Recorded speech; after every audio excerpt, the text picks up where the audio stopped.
18 horas. Notícias de Manaus, Amazonas, Brasil e do mundo. Agora na Mix. 6 horas, 1 minuto em Manaus. Boa noite pra você em 100,7. Você na sintonia certa no melhor Mix do Brasil. Eu e ela, Karime Leão no ar. Boa noite, Carlão. Estamos juntos a partir de agora até as 7 da noite aqui no 18 horas. Boa noite pra você também que nos acompanha nas redes sociais no @18 horas news. Boa noite, gente. Mix. Karime Leão, Tina Turner, cantora americana considerada a rainha do rock and roll, morreu hoje aos 83 anos, né? Uma notícia triste aí pra gente logo cedo. A causa não foi divulgada, mas segundo a assessoria da cantora, ela morreu depois de uma longa doença em sua casa lá na Suíça, Karime. Pois é, grande perda, Carlão. Por mais de 60 anos de carreira, um furacão, né? A Tina Turner ganhou 8 prêmios Grammys e vendeu mais de 100 milhões de discos em todo o mundo. Vou lembrar aqui o show icônico dela no Brasil, no Rio de Janeiro, lá no Maracanã, em 1988. Gente, foi um público... Eu lembro, Karine. Você lembra? Eu lembro também. Eu morava lá, ali perto, inclusive do Maracanã. Escutei em casa o show dela. Olha que sensacional. Tina Turner. O público foi superior a 182 mil pessoas, o que colocou a cantora no Guinness Book com o maior público pagante para uma artista solo feminina daquela época. A apresentação teve sucessos como Proud Mary e Paradise is Here, além de participações inusitadas como a do cantor Neguinho da Beija-Flor, Karime, que anunciou a cantora no palco com aquele seu grito de guerra característico. Olha a Tina Turner aí, gente! Karime Leão. Inclusive, eu já vi várias celebridades que ele usou isso daí, inclusive o Amazonino Mendes. Outra cena icônica foi a abertura dela num carro alegórico da Beija-Flor, Karime. Ela chegou no show em cima do carro alegórico, sambando naquela festa toda. Ela também, gente, era fã do piloto Ayrton Senna. E durante uma turnê na Austrália, em 1993, ela cantou Simple the Best para Ayrton Senna. Olha aí, cantou. Ele chamou ele ao palco e cantou Simple the Best para ele. Nos resta agora agradecer, né, esse sucesso, ao talento e tantos sucessos que marcaram a época. Grande Tina Turner. Obrigada, né, Carlão? Obrigada, Tina Turner. Ela sim, Simple the Best. 6:03, você era o melhor Mix do Brasil. Mix. Agora nós vamos conferir os destaques do programa 18 horas de hoje. Os cuidados para não cair no golpe dos bandidos que usam tecnologia para imitar a voz da vítima e extorquir dinheiro. Embate entre o governo do Amazonas e os profissionais da educação do estado segue sem solução e greve entra no 6º dia. Governadores de diversos estados se reuniram hoje em Brasília para discutir com o governo federal, a reforma tributária. E o governador do Amazonas, Wilson Lima, participou da reunião e defendeu a reforma tributária com garantias para a Zona Franca de Manaus. Agora são 6 horas e 4 minutos.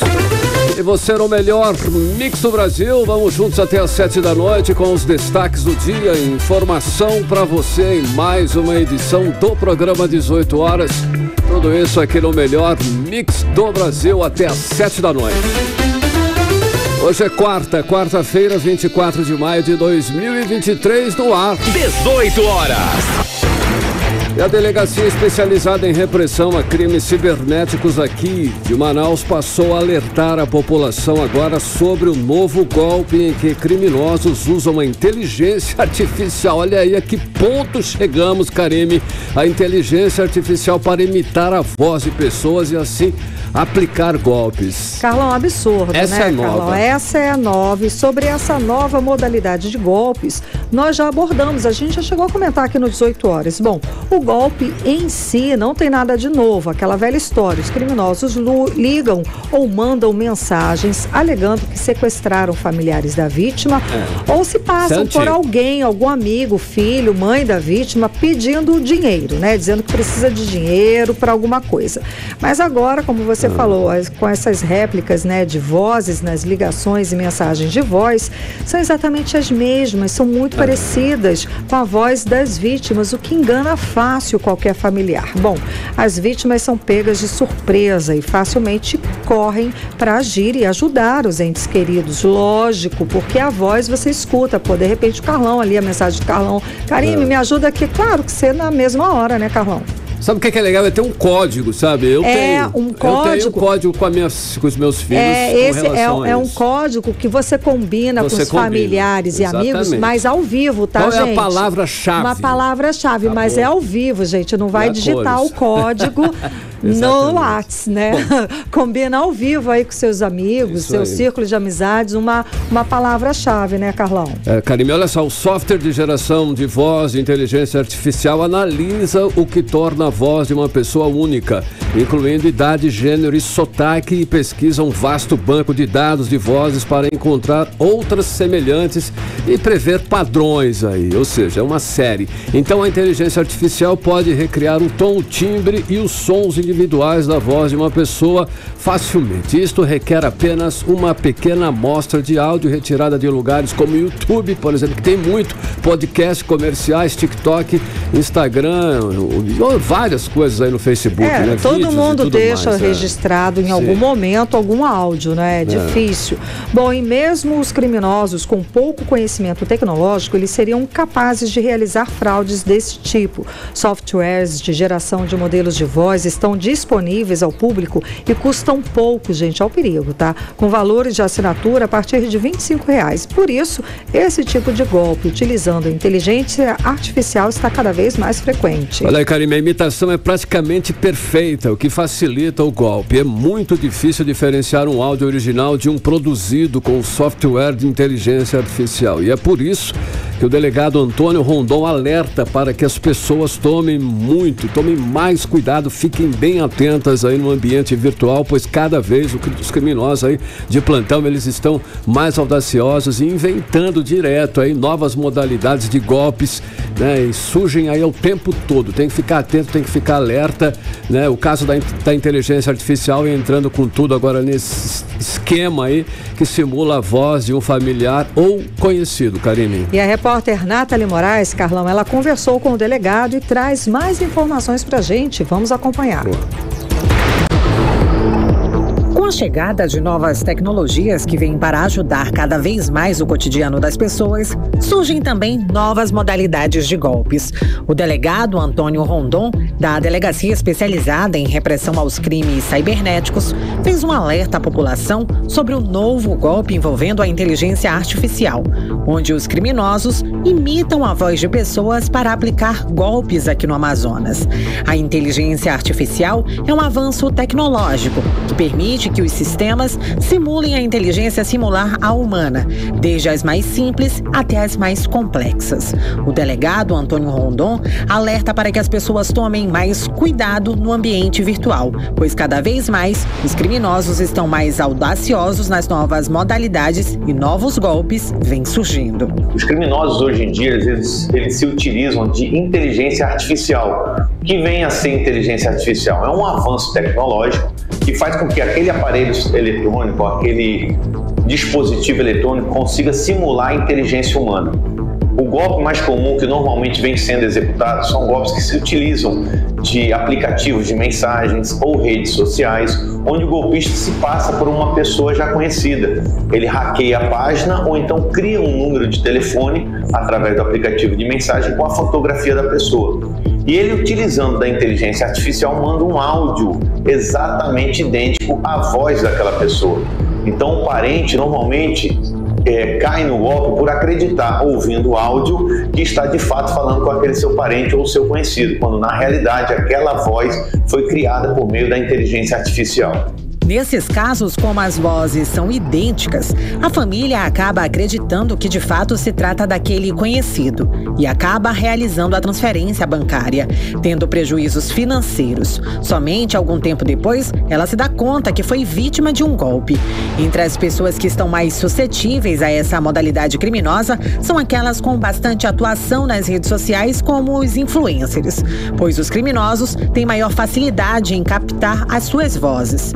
mas todos nós devemos estar atentos. Segundo o delegado Rondon, uma maneira de evitar cair neste tipo de golpe é criar senhas ou palavras-chave entre seus amigos e familiares que sejam de conhecimento restrito. Uma maneira de você evitar cair nesse golpe é, entre os seus parentes e seus conhecidos, vocês criarem palavras-chave, senhas, para que vocês possam confirmar de fato se mesmo recebendo aquele áudio é verdadeiramente aquela pessoa que você acredita que seja. Ele respondendo pela sua senha, você terá absoluta certeza que se trata daquela pessoa. Caso você venha a cair nesse golpe, você precisa registrar um boletim de ocorrência, que pode ser feito em qualquer delegacia ou até mesmo pela internet. E guarde as mensagens, guarde o áudio que foi enviado, que fez com que você caísse no golpe. Somente com esse material a polícia consegue materializar esse crime e chegar até a autoria do delito. Caso você seja vítima desse tipo de crime, é importante registrar um boletim de ocorrência na delegacia mais próxima ou através da delegacia virtual, no site delegaciavirtual.cinesp.gov.br. Nathalie Moraes para o 18 horas. Você está ouvindo 18 horas. Agora 6 horas e 12 minutos em Manaus, e a greve dos trabalhadores em educação entra no 6º dia. O embate entre o governo do Amazonas e os grevistas gera troca de acusações sobre legalidades envolvendo a Justiça do Estado, Karime. Carlão, inclusive hoje teve mais um ato dos trabalhadores em frente à Assembleia Legislativa. Enquanto isso, o governo diz que só volta a negociar quando a greve for suspensa. E assim a Comissão de Educação da Assembleia Legislativa se reúne com o governo para tentar convencê-lo a negociar com os servidores da SEDUC. Mais informações nós vamos conferir agora na reportagem de Odineia Araújo. Os servidores públicos da Secretaria de Educação do Amazonas, incluindo professores, pedagogos, trabalhadores administrativos, merendeiros, serviço geral e vigilantes, foram pegos de surpresa ontem, quando o governo do Amazonas anunciou por meio de nota que só volta a negociar com eles quando a greve encerrar. A segunda reunião estava marcada para amanhã, intermediada pelos deputados. Mas em nota, o governo do Amazonas informou que, além de só voltar a negociar com os trabalhadores da educação após o fim da greve, eles também terão os dias não trabalhados descontados no salário. A nota do governo também diz que a greve foi considerada ilegal pela Justiça do Amazonas. Tanto que o Sintean, o sindicato que representa os trabalhadores da educação no Amazonas, terá que pagar R$30 mil de multa por dia de paralisação dos servidores da SEDUC. Ainda segundo o governo, a greve tem prejudicado milhares de estudantes, uma vez que mais de 70% das escolas da rede estadual de ensino estão sem aula. O Sintean repudiou a nota do governo. A presidente do sindicato, Ana Cristina Rodrigues, disse que ilegal é o governo não pagar direitos trabalhistas. Ela aproveitou para cobrar uma posição da Justiça do Amazonas. Se hoje o nosso aluno está sem aula, a culpa é do governador, não é dos trabalhadores, pois ilegal é não cumprir a database dos trabalhadores e não pagar a cada 1º de março a recomposição da inflação. Ilegal é não sentar com a representatividade dos trabalhadores. Ilegal é não cumprir as progressões dos trabalhadores em educação do estado do Amazonas. Eu quero que a Justiça do Amazonas fale de ilegalidade julgando o governador do estado que não cumpre a lei. Isso sim deveria estar acontecendo. O 18 horas tentou ouvir o Tribunal de Justiça do Amazonas para saber sobre a decisão de uma ação do ano passado em que o Sintean pede que a Justiça obrigue o governo do estado a pagar a database de 2022 dos trabalhadores da SEDUC. Mas até o fechamento da reportagem, a Justiça do Amazonas não se pronunciou sobre o descumprimento da Lei da Reposição Salarial dos Trabalhadores da Educação, lei que existe desde 2013. Hoje, milhares de servidores da SEDUC foram para a frente da Assembleia Legislativa para pedir que, mais uma vez, os deputados convençam o governo a negociar com a categoria. É bom que se diga que, durante todo o primeiro mandato de Wilson Lima, ele não negociou com os professores. A comissão de greve se reuniu com a Comissão de Educação da Casa. O presidente da comissão, deputado Cabo Maciel, disse que os parlamentares vão tentar convencer o governo a voltar à mesa de negociação. O sindicato faz as suas reivindicações, o governo precisa se posicionar, precisa ver esse entendimento. Estava previsto uma reunião já a partir de quinta-feira, mas em virtude de a categoria não ter aceitado a suspensão do movimento para que se iniciasse aí as tratativas, também já houve uma manifestação por parte do governo da suspensão da reunião de quinta-feira.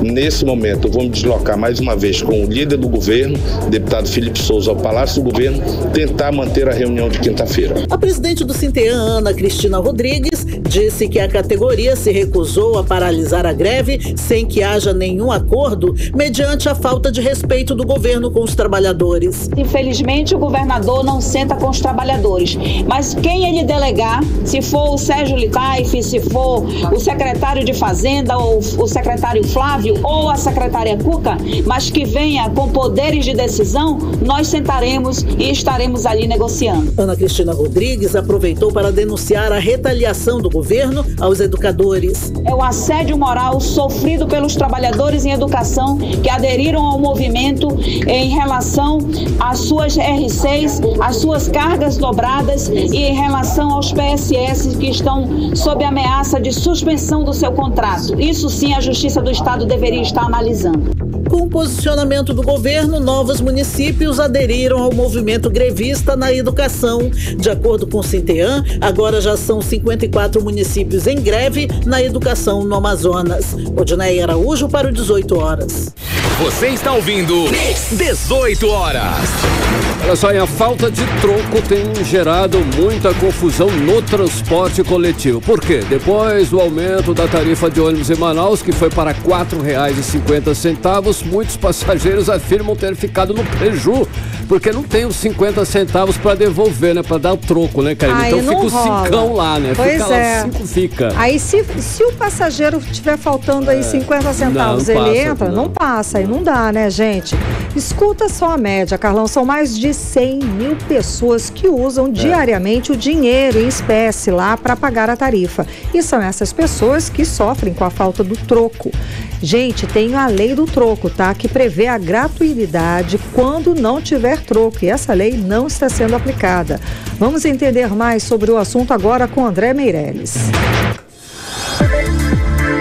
Com o aumento do valor da passagem de ônibus do transporte coletivo para R$ 4,50 em Manaus, alguns passageiros relatam ter ficado no prejuízo e afirmam estar enfrentando problemas em relação ao troco, como é o caso da telefonista Cleonice Souza, que sofre com a falta de troco desde quando a tarifa era R$ 3,80. Eu precisei fazer um período da autoescola e eu precisava pagar em dinheiro mesmo, sem ser em cartão de vale transporte. E toda vez que eu dava os R$ 4,00, não tinha troco e ficava por isso. Maioria das vezes eu acredito que 100% eu tive que pagar 80% ou 90% da passagem inteira que eu falo R$ 4,00 porque a empresa não tinha troco para me dar. Segundo dados do Sindicato das Empresas de Transporte de Passageiros do Amazonas, o Sinetran, mais de 100 mil pessoas utilizam o dinheiro para pagar passagens no transporte público na capital. Com isso, muitos continuam enfrentando a falta do retorno desse dinheiro. A lei diz que é direito do usuário receber troco integral quando efetuar pagamento com moedas mais próximas de 5 vezes o valor de uma passagem inteira, como explica o presidente do Procon, Jalil Frache. A Lei 5.099 de 2020, conhecida como a Lei Estadual do Troco, ela diz que os fornecedores de produtos e serviços de qualquer natureza estão obrigados a devolver de forma integral, em espécie, o troco do consumidor. Na falta de cédulas ou moedas para elaboração, para dar esse troco, o fornecedor do produto ou do serviço deverá arredondar o valor sempre em benefício do consumidor, ou seja, a maior para o consumidor, e não deixar de dar o troco, como a gente tem recebido algumas denúncias. A lei prevê ainda que o passageiro desembarque sem pagar a passagem no caso da falta de troco. Conforme Jalil Frache, é importante denunciar e registrar o ocorrido para que as devidas autuações sejam realizadas solicitadas pelo PROCON. Se puder gravar vídeos, se puder gravar áudios que demonstre que o estabelecimento não está fornecendo troco, também é importante. No caso que nós estamos nos deparando atualmente, que é em relação às empresas de transporte coletivo, as empresas de ônibus, que não estariam dando troco para o consumidor, já que no ato ali do transporte não há aquele fornecimento de uma nota fiscal, nós estamos orientando que os consumidores também denunciem da mesma forma. Essas denúncias corroboram, consubstanciam as nossas ações e nós vamos apresentar as devidas respostas, notificações, autuações para as empresas que porventura descumpram a lei do troco. O gerente de bilhetagem do Sinetran, Fábio Byron, disse que o órgão orienta as empresas a cumprirem a lei do troco e pede que os passageiros deem preferência pela utilização do cartão Passa Fácil. O Sinetran ele faz um trabalho contínuo com as empresas de ônibus sobre a importância de ser cumprida a lei do troco dentro dos coletivos do sistema de transporte de Manaus, bem como nos terminais de integração e nas estações de transferência, onde tem os postos de bilhetagem. E vem investindo constantemente em tecnologia no setor de bilhetagem para oferecer opções modernas ao cliente para que ele faça o pagamento através do cartão Passa Fácil ou pelo aplicativo Cadê Meu Ônibus através da carteira digital. Esses recursos, além de evitar transtorno relacionado à falta de troco, agilizam o embarque e aumentam a segurança dos passageiros, pois evitam que a catraca circule com grande quantidade de dinheiro dentro dos coletivos. Os passageiros podem solicitar o cartão em postos do Sinetran espalhados pela cidade por meio de agendamento. André Meirelles para o 18 Horas. Você está ouvindo 18 Horas. Agora são 6 horas e 22 minutos e hoje governadores de diversos estados se reuniram lá em Brasília para discutir com o governo federal a reforma tributária, o assunto em pauta. Eles estão inseguros quanto à proposta de simplificação do sistema tributário porque ainda não se sabe o impacto real sobre a arrecadação de impostos estaduais, Karine. Pois é, Carlão, os governadores reclamam que o governo federal até agora não apresentou nenhuma proposta concreta. Por enquanto, só promessas. Falar, todo mundo fala, prometer, todo mundo promete, né, Carlão? Bom, sobre esse assunto, vamos chamar agora o nosso correspondente em Brasília, o jornalista Carlos Eduardo Matos. Cadu, seja bem-vindo. Boa noite, Cadu. Então, o governador Wilson Lima, ele esteve nessa reunião, participou e você falou com ele, com o Wilson Lima, principalmente sobre a Zona Franca de Manaus, não é, Cadu? Conta pra gente. Boa noite. Boa noite, Karime. Boa noite, Carlão. Boa noite, ouvintes do programa 18 Horas. Eu falei com Karime, com o governador Wilson Lima. A reunião aqui em Brasília durou praticamente o dia inteiro e o assunto principal foi reforma tributária. Karime, a mensagem dos governadores é de que eles apoiam a reforma tributária, mas o governo federal precisa parar de vender vento. Por quê? Por enquanto, não há nenhuma proposta escrita, Karime. Como é que é possível apoiar uma grande mudança no sistema tributário nacional sem ao menos ter um texto, uma linha escrita dessa proposta? Aí fica difícil. Complicado mesmo. Complicado, né? Nem a gente, para comprar um imóvel, comprar qualquer coisa, tem que ter um desenho ao menos na planta. Palavras o vento tributária. Palavras o vento leva, né, Cadu? Exatamente. E a situação do Amazonas é mais complicada, porque tem a Zona Franca de Manaus. Como os incentivos fiscais estão previstos na Constituição, o governo federal precisa apresentar um texto que adeque a Zona Franca de Manaus na reforma tributária sem comprometer a competitividade do nosso modelo. É aí que está o gargalo. Então, hoje à tarde eu conversei com o governador Wilson Lima, Karime, e ele disse que o problema começa na proposta do IVA, que é o Imposto sobre Valor Agregado. Esse IVA vai agregar impostos federais e estaduais. A depender de qual vai ser, se vai ser o IVA único, se vai ser o IVA dual, há o risco de prejuízo na arrecadação de ICMS no Amazonas, que vem praticamente da indústria. Então vamos ouvir um trecho da minha conversa com o governador, que ele explica tudo isso. Vamos ouvir. Há algumas falas que já foram proferidas pela comissão que indicam, por exemplo, que nós temos a possibilidade de ter um IVA único e um IVA dual. O IVA pressupõe a cobrança do que é hoje o ICMS no destino e não na origem. Isso fere de morte a Zona Franca de Manaus, porque o Estado hoje tem uma arrecadação de algo em torno de 45% de ICMS, resultado da atividade industrial no estado do Amazonas. Há a proposta da construção de um fundo. Como é que vai ser construído esse fundo? Quem é que vai bancar esse fundo? Vai ter que tirar dinheiro de onde? É do governo federal? Qual o valor desse fundo? Então essas foram algumas das preocupações que eu coloquei. O relator, né, do grupo de trabalho, o deputado Aguinaldo, se comprometeu na questão da defesa da Zona Franca de Manaus, mas há ainda a necessidade da gente ver de fato como é que será o texto, como é que ele será configurado. A gente tem mantido conversas com a comissão. O Estado do Amazonas tem 3 deputados que fazem parte desse grupo de trabalho. A gente tem conversado também com o Bernardo Api, que é o secretário extraordinário do governo federal para a questão da reforma tributária, mas a gente precisa ter efetivamente, de fato, o texto. A gente precisa encontrar um caminho em que haja compensação e competitividade para as empresas que estão na Zona Franca de Manaus. Se vai ser um IVA dual, se vai ser um fundo de compensação, é preciso dizer como é que isso efetivamente vai funcionar. Por enquanto, o IVA único, por exemplo, em que a tributação é feita no destino, isso acaba com a Zona Franca de Manaus, porque nós somos um estado exportador. Sou totalmente a favor, assim como os outros governadores, de uma reforma tributária para simplificar a questão da tributação do país, atrair investimento, gerar emprego, gerar renda, mas a reforma tributária ela não pode comprometer modelos econômicos como o do estado do Amazonas, que inclui Amazonas, Amapá, Rondônia, Roraima e Acre. 18 horas.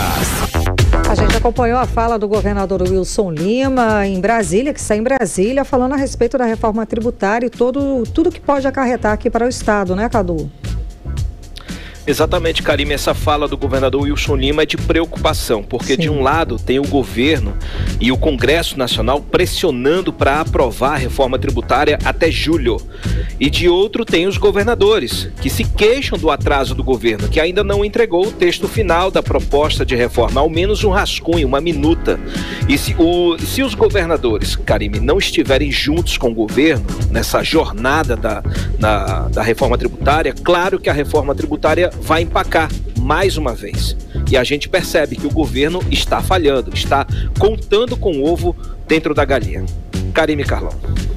Ricardo, olha só, o governador Wilson Lima, ele fez um alerta importante nessa reunião, de que o setor de aviação regional que atende o interior do Amazonas pode perder muito com a reforma tributária. Cadu, tem detalhes aí sobre esse assunto? É importante, né, Cadu? Isso mesmo, Carlão. O governador disse que o Amazonas atualmente possui 15 rotas de aviação no interior do estado e que só é possível por conta da tributação diferenciada do ICMS que o estado concede às empresas aéreas. Se, por causa da reforma tributária, o incentivo acabar, diversos municípios vão ser penalizados com a perda de rotas aéreas e vão depender unicamente das embarcações. Então vamos ouvir mais um trecho da minha conversa com o governador Wilson Lima. Essas são questões que precisam ser levadas em consideração na reforma tributária, a questão dos aspectos regionais. Por exemplo, a aviação aérea no estado do Amazonas só funciona por conta dos incentivos de ICMS. Se eu acabo com esse incentivo de ICMS, eu praticamente acabo com a aviação regional no estado do Amazonas. É isso que viabiliza um empreendimento como esse. E não só a questão da aviação fica comprometida, mas também outras atividades de empresas que só estão instaladas no estado do Amazonas por causa dessa diferenciação, por conta dessa questão de competitividade para compensar a logística que é o estado do Amazonas. 18 horas. A gente acompanhou, né, a fala ainda do governador Wilson Lima hoje em Brasília, conversando com o Cadu. Isso mesmo, Karime. Agora, é interessante, eu ia comentar na primeira pergunta, Karime, sobre que a gente vem falando sobre a reforma tributária já tem alguns dias, né? Falamos com o coordenador do grupo de trabalho, falamos com o API, falamos com todo mundo da reforma tributária. E todo mundo ali tergiversando, dando uma enrolada, tirando a gente de tempo. Eu expondo todos esses áudios aqui pra gente, eu fiquei preocupado até. Será que esse pessoal tá tirando a gente de tempo porque eles têm alguma coisa e não podem passar pra imprensa? Não, gente, é que eles não têm mesmo. Nossa. E o próprio governador tá preocupado com isso. Eu até falei com o governador. Governador, eu achei que eu estava atrasado no assunto, mas já vi que até o senhor também não sabe. E aí nós começamos a rir com relação a isso. Esse é o momento. A gente está perto de finalizar o assunto da reforma tributária e não tem nada construído nem sobre reforma tributária e nem sobre Zona Franca e reforma tributária. Imagina a confusão que está vindo por aí. Karime e Carlão. Pois é, Cadu, hoje, teve audiência pública na Câmara dos Deputados com a presença da ministra do Meio Ambiente, Marina Silva. Ela falou sobre a situação da BR-319, Cadu. Falou bastante, Karime. O deputado Amon Mandel esteve hoje na Comissão do Meio Ambiente e fez uma pergunta para a ministra Marina Silva sobre a BR-319.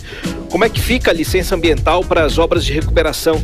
E a ministra botou a crise na conta do atual governo e dos governos anteriores. Ela disse que se eles tivessem cumprido todas as exigências do Ministério do Meio Ambiente e do IBAMA, segundo ela, a obra já teria saído. Será que a gente se convence dessa argumentação? Vamos ouvir então o que ela disse. É um áudio longo, mas vamos ouvir a argumentação dela. Eu me lembro que quando eu chegava no estado do Amazonas, a primeira pergunta que me faziam era sobre a BR-319. E eu sempre dava a mesma resposta.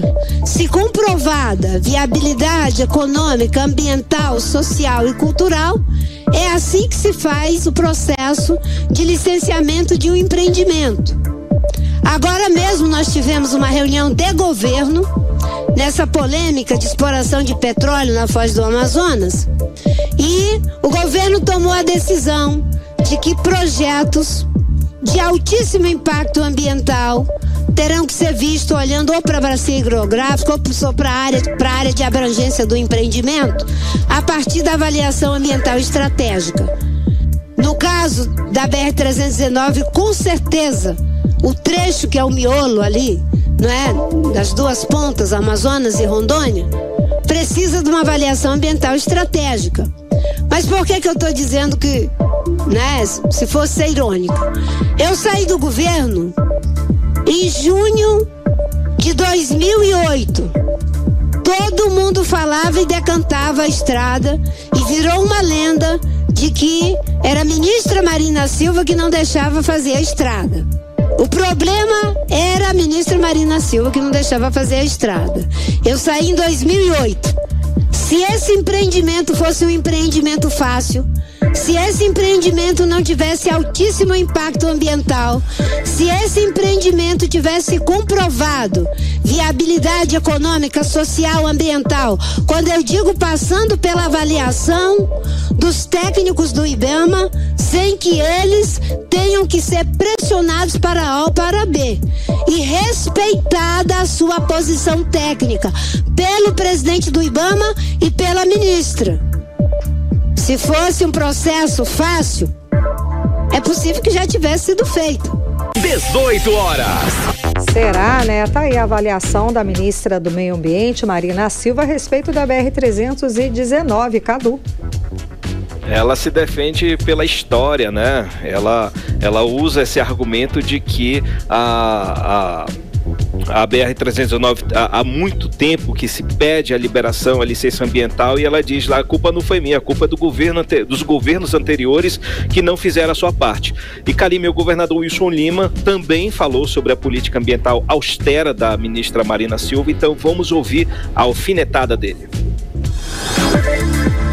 O os estados da Amazônia não podem ser penalizados, a miséria e a pobreza de suas populações por conta de um discurso ideológico, de um discurso equivocado sobre a questão da proteção ambiental. A gente sofre isso no estado do Amazonas, né, com a exploração de alguns produtos, de alguns recursos da natureza, como por exemplo o gás natural. A gente tem a maior reserva de gás natural em terra do Brasil. A gente tem a questão do potássio, a gente tem capacidade para fornecer 25% do potássio do Brasil para o agronegócio durante 30 anos. É possível a gente encontrar esse caminho de conciliação. Agora, é preciso que o Brasil entenda que o povo que mora na Amazônia é tão brasileiro quanto o povo que mora em São Paulo, quanto o povo que mora no Rio de Janeiro. É preciso que haja esse entendimento, e a nossa população da Amazônia não pode ficar condenada à miséria e à falta de desenvolvimento por conta desses caprichos, de questões ideológicas e por falta de entendimento da complexidade da Amazônia. 18 horas. Agora a gente acompanhou o posicionamento do governador Wilson Lima a respeito de todos esses assuntos que incluem exploração e região amazônica, né, Cadu? Lúcido. Um comentário lúcido. Sim. Mas já vimos que cada um puxa para o seu lado, né? A Marina Silva, ela puxa para a questão ambiental, que não depende dela. A lei está aí para que ela cumpra, que ela ajude a cumprir. E está aí o governador pedindo para que se vejam os dois lados, para que tenha um lado mais social, mais econômico dentro das questões ambientais. E hoje, Karime, Marina Silva sofreu uma grande derrota, viu? Os parlamentares que analisam aquela medida provisória da reestruturação do governo aprovaram hoje à tarde o parecer do relator que esvazia o Ministério do Meio Ambiente. A pasta perde o Cadastro Nacional Rural, a Política de Resíduos Sólidos e também a Agência Nacional de Águas. E assim perde quase todas as suas forças no combate ao desmatamento e à grilagem de terras. E essa mudança, Karime, pasmem, teve o apoio da bancada do PT. É um duro golpe do Centrão e do PT direto no coração de Marina Silva.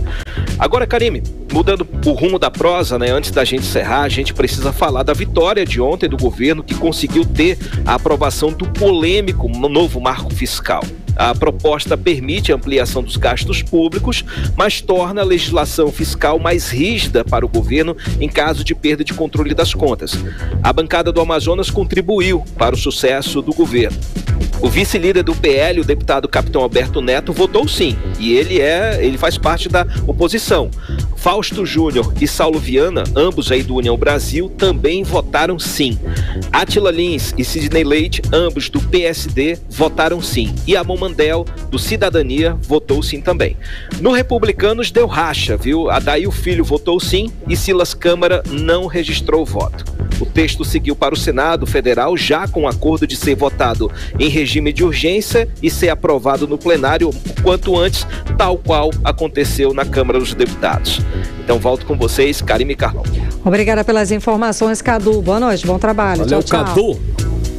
Valeu, gente, um abraço, tchau. Um abraço, 6h38, você está no melhor mix do Brasil. 18 horas. Muito bem, agora nós vamos conferir tempo e temperatura para amanhã. Amanhã, quinta-feira, tempo e temperatura com ela, Karime Leão.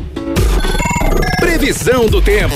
Segundo informações do Clima Tempo, Carlão, para amanhã, a previsão é de sol e aumento de nuvens na parte da manhã, com pancadas de chuva à tarde e à noite. A mínima prevista de 24 graus, a máxima não deve passar dos 32 graus. As chances de chuva são de 90% e a umidade relativa do ar fica entre 65% e 98%. Mix. Entrevista do dia. Olha, a ministra do Meio Ambiente e Mudança do Clima, Marina Silva, decidiu manter Joel Bentes Araújo Filho na superintendência do IBAMA no Amazonas. A nomeação dele, que já vinha atuando como interino desde o começo do ano, foi publicada no Diário Oficial da União desde terça-feira. Foi desta terça-feira, exatamente, Carlão. Jael Araújo Filho é analista ambiental concursado do IBAMA e já comandou o órgão em Parintins. também foi coordenador de operações de fiscalização do Instituto no Amazonas. Ele é graduado em Geografia, especialista em Gestão Política Ambiental e mestrando em Gestão de Áreas Protegidas. E é com ele que nós vamos conversar hoje aqui no 18 horas. Muito boa noite, seja bem-vindo ao vivo aqui nos estúdios da Rádio Mix, aqui com a gente no programa 18 horas. Superintendente, muito boa noite, seja bem-vindo. Então, qual é o maior desafio que o IBAMA tem a enfrentar agora aqui no Amazonas? Boa noite, seja bem-vindo. Boa noite, Karime. Boa noite, Carlos. Boa noite a todos os ouvintes, telespectadores do programa 18 horas da Mix. É um prazer muito grande estar aqui com vocês. Queria agradecer imensamente o convite e dizer que os desafios do estado do Amazonas como um todo são enormes, né? E eu diria que o maior deles hoje, na nossa gestão do IBAMA, seria o combate ao desmatamento, né? A segurar esse avanço do desmatamento. O estado do Amazonas, ele passou a ser o estado mais desmatador do Brasil. Nós temos os municípios que mais desmatam no mundo, né? Então, são dados que não aconteciam no estado e hoje, por volta aí de 3 anos, vem acontecendo. Então, o estado do Amazonas, ele é alvo do avanço do desmatamento no Brasil hoje. Já aconteceu muito no Pará, em Rondônia, no Acre, e hoje o Amazonas é o principal alvo. Eu diria que da área técnica, esse é o nosso principal desafio. Nós temos outros problemas na questão ambiental, mas nós temos também alguns desafios administrativos. Nós precisamos... uma das coisas que a gente precisa é a reforma do prédio, né? A gente precisa fazer uma reforma. Nós temos um prédio que tem uma estrutura frágil ainda. Nós precisamos fortalecer o IBAMA, a imagem institucional externamente também, né? Nós precisamos de mais equipamentos, nós precisamos de mais servidores. Os direitos trabalhistas dos servidores também nós temos tentado garantir, né? Eu venho da militância também do serviço público, né? Fui presidente da Associação dos Servidores também e defendo aí a melhoria do direito dos servidores, né? A gente tem garantido aí vários procedimentos que respeitam, né, o direito dos servidores. E uma das coisas que a gente tem trabalhado também é a reabertura de unidades no interior, como uma forma de fortalecimento do institucional do IBAMA na zona rural do estado. O estado do Amazonas é um dos poucos estados do Brasil onde o IBAMA só tem uma sede, que é a Superintendência em Manaus. Que é aqui. Exatamente. Quantas foram do interior e foram fechadas na última gestão? No último presidente? Foram 3 unidades, a de Tabatinga, de Humaitá e a de Parintins. Inclusive eu era lotado nessa sede de Parintins e aí fui removido, né, de forma bem contrariado, inclusive, mas vim e aí aconteceu isso. Foram as últimas unidades do interior do estado e aí todo mundo teve que ser removido para Manaus. Remanejado. Foram fechadas no governo Bolsonaro. No governo Bolsonaro. E assim, o prejuízo para a gestão ambiental com esse fechamento dessas unidades foi assim muito grande. Tanto que em Tabatinga, por exemplo, nós presenciamos ali cenas de violência, atos de violência contra pessoas que lutam pela preservação do meio ambiente, pelo desenvolvimento sustentável dos recursos florestais, né? Junto, inclusive, a comunidades indígenas, né? Que foi o caso da morte do Dom e do Bruno. É isso aí. Superintendente, o senhor falou aí de prejuízo, né? Nos últimos 4 anos, o IBAMA sofreu aí praticamente um processo de asfixia, né? E o quadro de servidores está pequeno, o orçamento é insuficiente, o desmatamento está aumentando, o garimpo expandiu, tem vários problemas. Como é que o senhor está pretendendo fazer frente a esses problemas sérios ambientais, com essa realidade aí de poucos recursos financeiros e também de pessoal, né? Equipe, não é isso? Sim, a gente tem um quadro reduzido, mas a gente tem um planejamento muito estratégico. Nós temos um problema muito grave, um quadro reduzido, então por isso nós temos que ter uma utilização estratégica, inteligente dos nossos recursos. Então a gente faz isso, faz uma triagem dos problemas ambientais, dos alvos que a gente deva atingir, de forma que eles desmontem uma cadeia maior, né? Por isso a gente precisa ter esse foco em alvos estratégicos. Isso é uma coisa que a gente tem tentado fazer porque diz respeito, né, de como nós vamos organizar a atuação, voltar a atuar em meio a essa fragilização que nós sofremos. Mas a gente tem em vista aí a contratação de novos servidores, a gente tem em vista o concurso público, né? E isso vai dar um salto, com certeza, na qualidade do tratamento da informação interna e da atuação externa e da gestão como um todo, né? Mas isso é muito importante, né? A ampliação dos quadros, mas também a ampliação da presença institucional nos vários municípios. Eu sugeri ao presidente Rodrigo Agostinho, na visita dele a Manaus, de que nós reabríssemos 4 unidades no interior do estado que eu entendo que sejam estratégicas, né? Parintins, Humaitá, Boca do Acre e Tabatinga.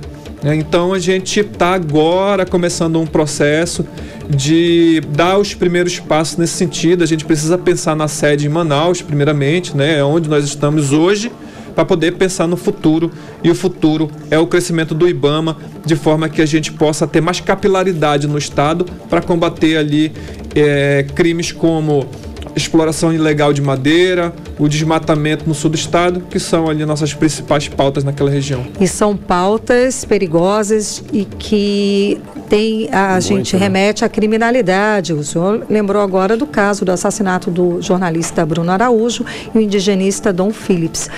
O que vocês, servidores, pensam a respeito de uma proteção, trabalhar em harmonia, em cooperação contra os órgãos para a proteção dos funcionários, dos servidores, principalmente nesses lugares? Isso, a gente tem parcerias muito importantes, né? A Polícia Federal, o Exército, a Polícia Ambiental, né? Nos acompanha geralmente, assim, a Polícia Ambiental está sempre presente. Mas ali no posto, com os servidores? Nas ações de fiscalização em campo. Sim, nas ações de fiscalização em campo. Nós temos uma série de métodos também, né?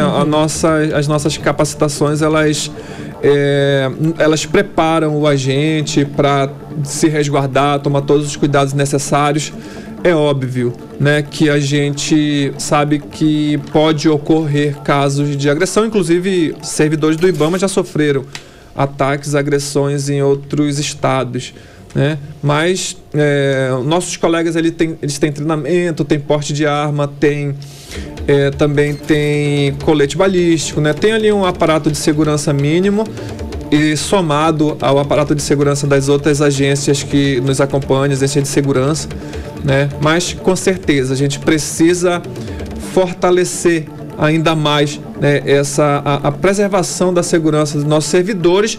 E uma coisa que é muito importante dizer também: a presença institucional dos outros órgãos de segurança na Amazônia também é fundamental para que a gente possa ter maior liberdade de ação. Você imagina que uma série de crimes ocorrem no decorrer aí do Solimões, por exemplo, né? Então não dá para a gente ir sozinho fazer uma fiscalização de pesca enquanto tem uma série de outros crimes acontecendo na região. Então a gente conta também com esse crescimento da segurança pública na Amazônia como um todo, para poder a gente avançar também no quesito da proteção dos recursos naturais. Porque olha só, o sul do Amazonas é a principal área de desmatamento no estado. Há alguma ação específica para aquela área, superintendente? Nós já iniciamos no mês de março a Operação Retomada. Ela consiste na apreensão de gado em áreas que foram desmatadas ilegalmente e embargadas pelo IBAMA. Então, o IBAMA, a prática entra-se nessas propriedades e apreende-se o gado. Na verdade, que fique bem claro, Marcos, não houve ainda nenhuma retirada de gado de fato, né, dessas propriedades. Houve muita desinformação rolando a respeito dessa operação. Mas sim, ela existe, o procedimento, a metodologia dela é essa, de apreensão de gado em áreas embargadas, mas existe um debate jurídico muito, muito forte acontecendo. Existem decisões judiciais contra o IBAMA, e agora começaram a sair decisões judiciais a favor do IBAMA para a definitiva retirada do gado de algumas propriedades. Então, foi uma vitória muito grande, mas, coincidentemente, a partir do momento que a operação retomada iniciou no final de março, no final de abril, no início de maio, nós já tivemos um resultado no quesito dos índices de desmatamento na Amazônia como um todo, como a queda de 68%. Ou seja, está diretamente relacionado. Em relação a abril de 2022. Né? No geral, nos 4 meses do ano, foi uma queda de 44%, que eu entendo que é uma queda extremamente consistente. Muitas pessoas são pessimistas em relação a isso. Não, eu vejo que é um caminho que está sendo construído.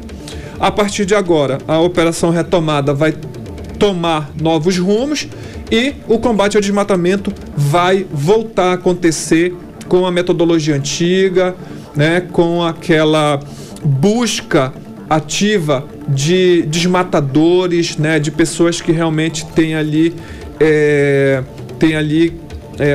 um nexo causal realmente, né, com o crime. Então, para que seja imputada as pessoas.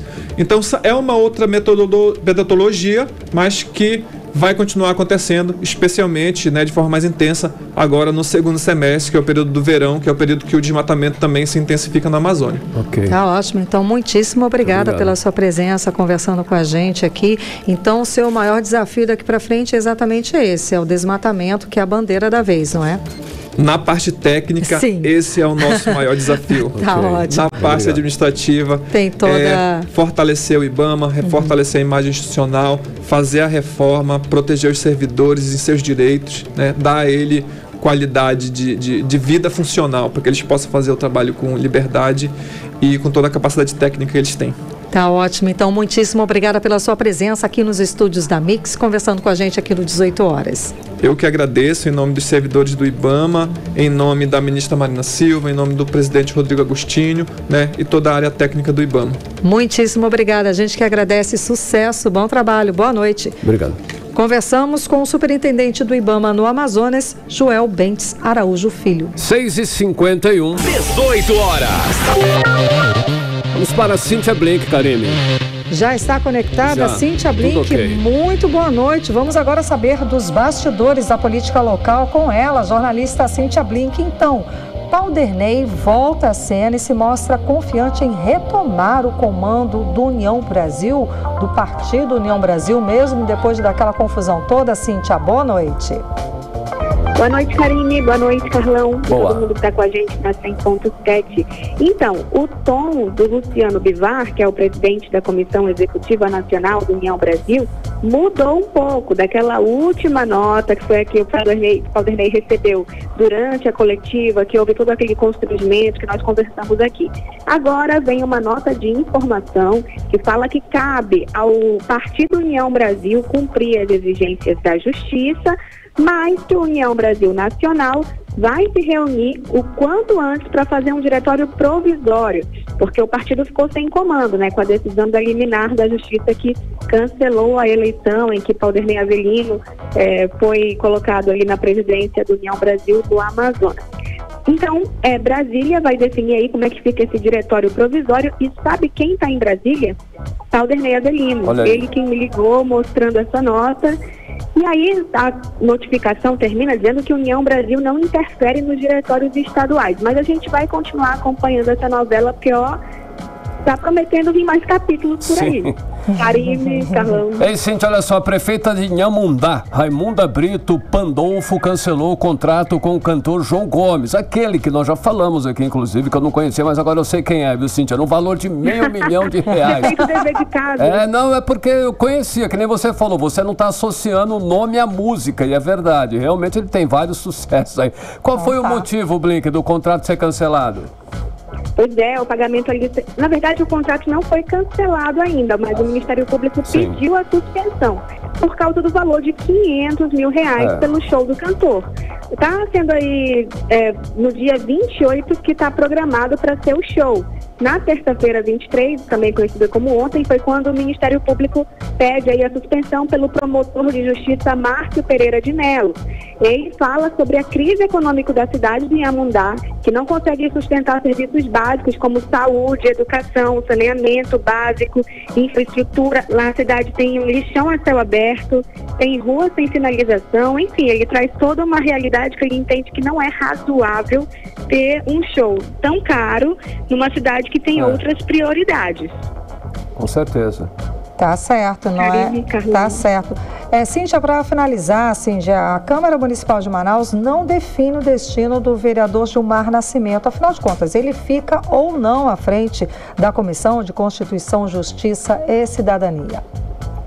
Então, para o Diego Afonso, vereador Diego Afonso, o Gilmar Nascimento não deve ficar porque isso pertence ao partido. E Gilmar Nascimento saiu do União Brasil, foi expulso, porque ele não fez a votação junto. Algumas votações ele não concordou com o partido. Isso é considerado uma traição do partido, portanto ele poderia ser expulso, foi expulso. Só que, enquanto o vereador Diego Afonso diz isso, a Procuradoria da Câmara Municipal de Manaus entende que ele poderia sim ficou uma questão ali. Então o que acontece? A Procuradoria recomendou que o plenário decida. Os vereadores 41 vão lá e decidam. O que aconteceu nisso? Aliados do prefeito que querem Gilmar Nascimento na CCJ, na Comissão de Constituição, Justiça e Redação, pediu vista, então foi adiado, porque está em maioria o outro lado, né? Então, se for para o plenário hoje, Gilmar não continua à frente da CCJ, que é uma comissão muito importante, porque é por ela que passam todas as propostas. Exatamente, ele inclusive aqui falou pra gente que continuaria assim, né? Vamos aguardar então. É isso, Cíntia? É isso. Obrigada. Valeu, Cíntia. Até amanhã. Você, beijo, até amanhã. Beijão. Tchau. 6h56, você no melhor Mix do Brasil. 18 horas. Agora nós vamos conferir rapidinho tempo e temperatura com Karime Leão. Previsão do tempo. Para essa noite, a previsão é de pancadas de chuva durante a noite e a madrugada. A mínima prevista de 24 graus, a máxima não deve passar dos 31 graus. As chances de chuva são de 80%. A umidade relativa do ar fica entre 79% e 98%. 18 horas. Esporte. É com ele, Cid Soares. Vamos falar sobre esporte agora. Cid, então, o Real Madrid voltou a campo, mas com Vinícius Júnior no banco. O que aconteceu? Então, hoje, sobretudo, né? Boa noite, antes de mais nada. Diversas ações aí de apoio ao Vinícius Júnior marcaram o jogo entre Real Madrid, que venceu o Rayo Vallecano por 2-1 aos 89 minutos. E finalzinho de jogo, né? No Santiago Bernabéu. Gol marcado pelo brasileiro Rodrigo com dores de joelho. O Vini Júnior não foi relacionado, mas acompanhou tudo do banco de fato. Todo o elenco do Real Madrid, inclusive os reservas, entraram em campo com a camisa 20 de Vinícius Júnior e o grupo posou de costas para as câmeras na transmissão. Bem legal isso. E exibiram o nome aí do brasileiro e bateram palmas para o atacante. E olha, hoje à noite, dona Karime, se preparei porque teremos fortes emoções. Temos Flamengo. Já estou preparada. Flamengo e Nublense. Fortes emoções. Né? Tem Cerro Porteño e Palmeiras no mesmo horário. Tem Independente Del Valle, Liverpool. E os argentinos Júniors pegam o Corinthians. Com a decisão de poupar o time amanhã contra o The Strongest, às 18 horas, horário de Manaus, por conta da viagem desgastante e da altitude de La Paz, na Bolívia, o Fluminense vai preservar jogadores com Cano, Ganso, Lima e Felipe Melo, que se juntarão ao grupo em São Paulo, logo depois, né, para um jogo aí com o Corinthians no próximo domingo, pelo Campeonato Brasileiro. Temos tempo ainda? Temos um minutinho?